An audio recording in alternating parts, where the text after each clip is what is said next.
ચારે બાજુ તમે જોવું છો સ્કૂલના અત્યારે વિદ્યાર્થીઓ ચારે બાજુ જે હોળી રમે છે. બાકી ટ્રાફિક તો તમે વારાણસીની ગલીઓલી નાની છે. ભાદરવા મહિનાની શુક્લ પક્ષ છઠ્ઠી તિથિએ અહીંયા એક વિશાળ મેળો ભરાય છે. તો ભગવાન સૂર્યનું જ્યારે રથ નીકળ્યું હતું મિત્રો આ જગ્યાએથી દેવ અને આ બાજુ છે વિશાળ લોલાર્કનો કુંડ. આપણે પહોંચી ગયા છે લોલાર્ક કુંડ અને લોલાર્ક મહાદેવનું મંદિર અહીંયા આવેલું છે.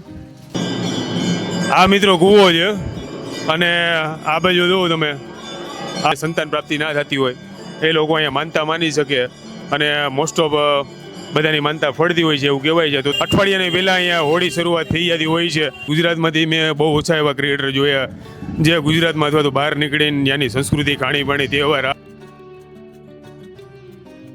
તુલસી ઘાટ કાશી હિન્દુ વિશ્વવિદ્યાલય લોલાર્ક કુંડ. તો આપણે મિત્રો જવાનું છે લોલાર્ક કુંડ. બાકી તમે ટ્રાફિક જોવો અત્યારે કાશી વારાણસીમાં.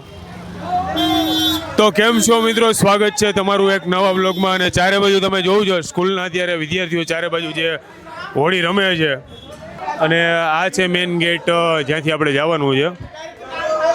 તો મિત્રો અત્યારે આપણે જઈએ છીએ લોલાર્ક કુંડ અને હોળી ધૂળેડી તો હોળી કાલે છે, ધૂળેડી પરમ દિવસ છે. પણ સ્પેશિયલીમાં જ્યારે તમે આવશો વારાણસીમાં ત્યારે તમને જે હોળી ને ધૂળેડીનો ખાસ માહોલ જોવા મળશે એકાદ વીક પહેલાંથી. તો તમે જોવો અત્યારે સ્કૂલના છોકરાઓ અત્યારે બધા જે હોળી અત્યારે રમે છે. અને આપણે મિત્રો અત્યારે જવાનું છે લોલાર્ક કુંડ. લોલાર્ક કુંડ એટલે અહીંનો એક સૂર્યકુંડ છે, ફેમસ, બહુ ઊંડો કુંડ છે. ત્યાં આપણે જઈએ મિત્રો અત્યારે.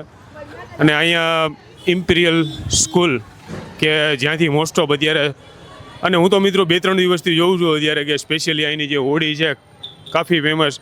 તમે ચારે બાજુ જોવો અત્યારે કલર તમને જોવા મળશે.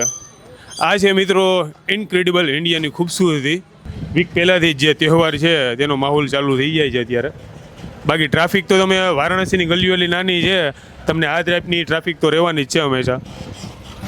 તો મિત્રો આપણે ફાઇનલી પહોંચવા આવ્યા લોલાર્ક કુંડે. તો ભાદરવા મહિનાની શુક્લ પક્ષ છઠ્ઠી તિથિએ અહીંયા એક વિશાળ મેળો ભરાય છે લોલાર્ક કુંડ. તો આપણે પહેલાં જઈએ લોલાર્ક કુંડ, કેમ કે લોલાર્ક કુંડ ખાસ ભગવાન સૂર્યને સમર્પિત છે.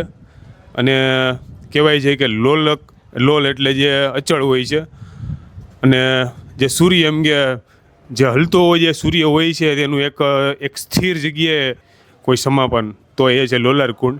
અને ખાસ કરીને સૂર્યનો તડકો પડે છે મિત્રો એ કુંડમાં ત્યારે જે અદ્ભુત હોય છે. અને ખાસો ઊંડો કુંડ છે. અને મેઇન વસ્તુ એ કે ત્યાં કોઈ નાવા જાય ને કોઈ વિશ માંગે, બરોબર છે, સંતાન પ્રાપ્તિ માટે ખાસ કરીને એ કુંડ ફેમસ છે. તો લોકો દૂર દૂરથી આવે છે સંતાન પ્રાપ્તિની માનતા માટે. મિત્રો તમે સામે જોઈ શકો છો આપણે પહોંચી ગયા છે લોલાર્ક કુંડ અને લોલાર્ક મહાદેવનું મંદિર અહીંયા આવેલું છે. આપણે દર્શન કરીએ અહીંથી. લોલાર્ક મહાદેવનું અહીંયા મંદિર આવેલું છે. હર હર લોલાર્ક મહાદેવ. તો આપણે મિત્રો પહોંચી ગયા લોલાર્ક કુંડ અને આરતીનો સમય થઈ ગયો છે.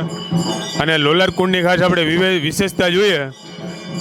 આ બાજુ જો આ સાઈડ છે આપણે જુનાગઢમાં કેમ છે અડી ઘડીની વાવ, એવો જ કુંડ છે. આ ગલુડિયા જોઉં તમને, વાહ ભાઈ વાહ, હર હર મહાદેવ. અને લોલાર્ક કુંડનું ખાસ કરીને તમને કહું તો ભગવાન સૂર્યનું જ્યારે રથ નીકળ્યું હતું મિત્રો આ જગ્યાએથી, ત્યારે લોલક એટલે અચળ કે જે વસ્તુ ચાલ્યા રાખે, અને અર્ક એટલે કે સૂર્ય, જે સૂર્યની જે અચળતા છે તે મિત્રો સ્તંભી ગઈ હતી. આ એ જ જગ્યા છે આ લોલક કુંડ. આખો તમે આ બાજુથી જોઈ શકો, નજારો તમને બતાવું. આ બાજુ જોવું તમે, આ છે આખી સીડી અને આગળ તમે જોઈ શકો છો એ કુંડ. અહીંથી મિત્રો તમે જોઈ શકો છો આ બાજુ છે લોલાર્ક મહાદેવ અને આ બાજુ છે વિશાળ લોલાર્કનો કુંડ. આ મિત્રો કૂવો છે, જોવો તમે, કૂચ વિહાર સ્ટેટ ત્યારનો આ બનાવેલો છે. આ ઊંડો એવો કૂવો છે, નીચે જો પાણી પણ છે. આ છે લોલાર્ક કૂવો. સૂર્યનો પ્રકાશ અંદરનો જે કુંડ છે એમાં પડે છે ત્યારે ખાસ કરીને જે મહત્વ છે એ મિત્રો વધી જાય છે.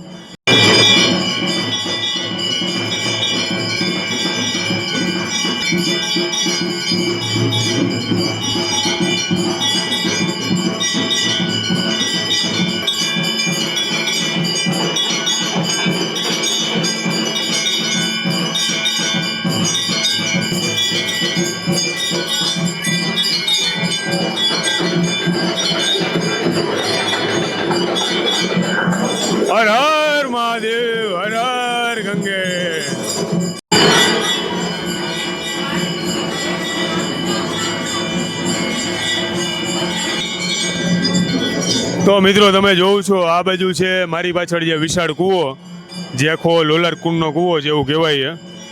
આ તમે જોવો આ બાજુ, આ મિત્રો કૂવો છે. અને આ બાજુ જોવો તમે, આ છે આખા સ્ટેપ વેલ, અહીંથી આ બાજુ.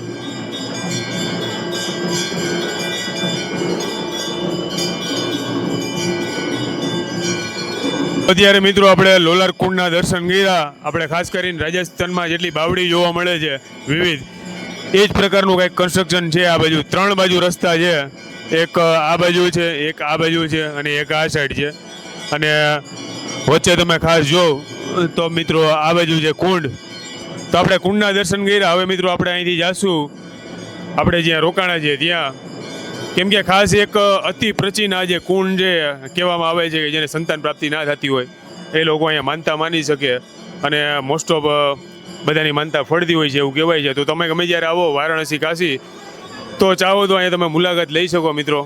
ખાસ સુપર જગ્યા છે. અને અહીંયા તમે જો મસ્ત છાયણા નીચે ભગવાનના ઘણા બધા મંદિર છે અહીંયા. તો આપણે અત્યારે ફર્યા મિત્રો લોલક કુંડ.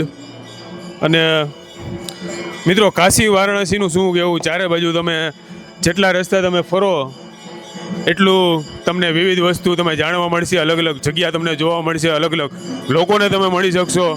અને ખાસ કરીને જે આરતી છે એનો તમે લાભ મેળવી શકશો. હર હર મહાદેવ. અહીંયા અત્યારે આરતી ચાલુ છે આ બાજુ. હર હર મહાદેવ.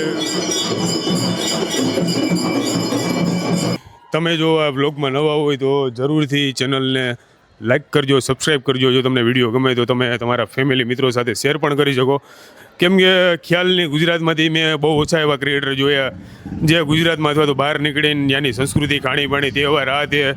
જેમ કે હું જુનાગઢમાં રહું છું, તમે ગમે ત્યાં ઇન્ડિયામાં જાઓ, જુનાગઢની જે મસ્ત રહ્યો બધું જાણો શીખો, એ વસ્તુ કંઈક અલગ જ છે. તો આપણે એક કામ કરીએ છીએ ટ્રાવેલ વ્લોગિંગનું અત્યારે. તો મિત્રો તમને જો વ્લોગ ગમ્યો હોય અને ખાસ કરીને અત્યારે મિત્રો હોળીનો અત્યારે માહોલ છે, જ્યાં તમે જોવો અત્યારે અઠવાડિયાની પહેલાં અહીંયા હોળી શરૂઆત થઈ જતી હોય છે, ખાસ કરીને જે વારાણસીની ગલીઓમાં. જો હું છું ગુજરાત જુનાગઢથી, ચેનલનું નામ છે ટ્રાવેલ વ્લોગિંગ. અત્યારે લોલાર કુંડ વારાણસી. તો મળીએ મિત્રો એક નવા બ્લોગમાં. ત્યાં સુધી બન્યા રહો આ બ્લોગમાં. હર હર મહાદેવ.